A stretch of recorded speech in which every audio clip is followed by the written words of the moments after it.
আসসালামু আলাইকুম। আমন্ত্রণ জানাচ্ছি বিডি সমাচার 24 এর পক্ষ থেকে। সাথে আছে আমি মোহাম্মদ রবিউল হাসান কিরণ। শোক সংবাদ। বিশিষ্ট ব্যবসায়ী আব্দুল মালেক মিয়াজির মৃত্যু, পারিবারিক কবরস্থানে দাফন সম্পন্ন।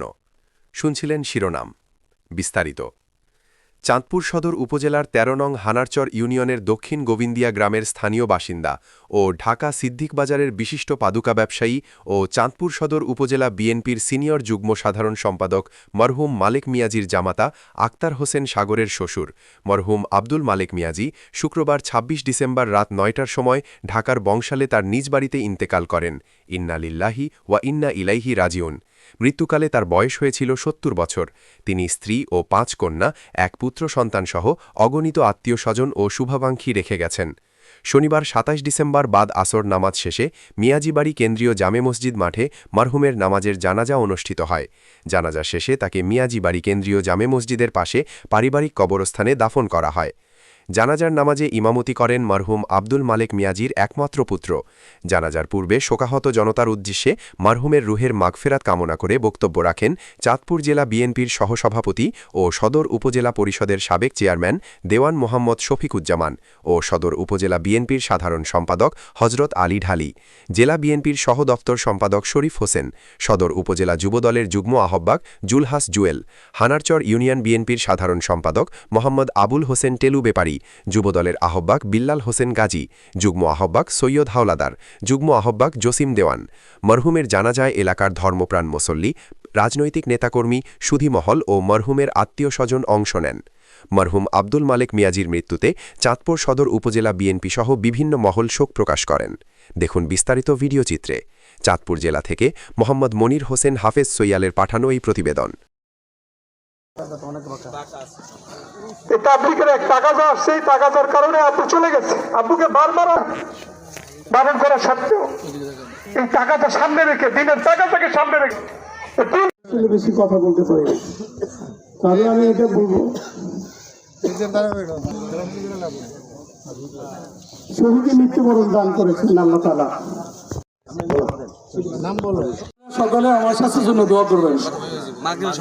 আমি সময় নষ্ট করলাম না। এখানে যারা আছেন তারা এই দুই ভুল টুটে থেকে সকলে ক্ষমা দৃষ্টি দেখবেন। আসসালামু আলাইকুম রহমতুল্লাহ বরকাতুহু। মুহাম্মদ সাল্লাল্লাহু আলাইহি ওয়াসাল্লাম তিনি বলেছেন, তুমি মৃত্যু কোন দিনে কেমন ভাবে তোমার যাবে, জিন্দেগিতে তোমার যেমন যাবে।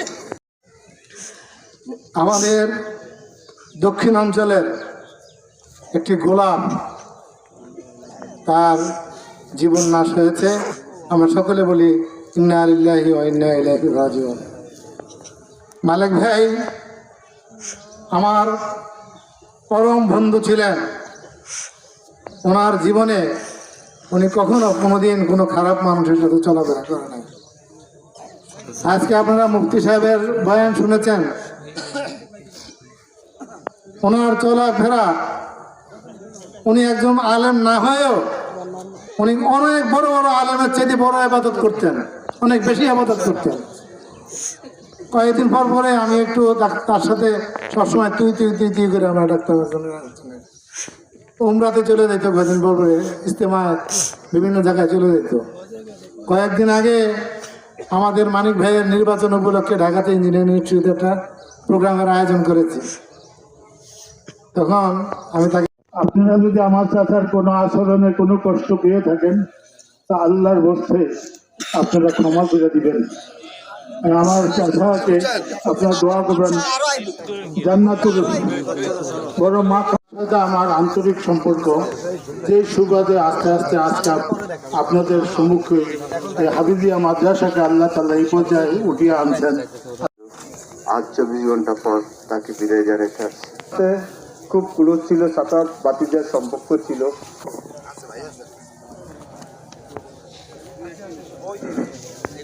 আসসালামু আলাইকুম ওয়া রাহমাতুল্লাহি ওয়া বারাকাতুহু। আলহামদুলিল্লাহ, সকলে আমাদেরকে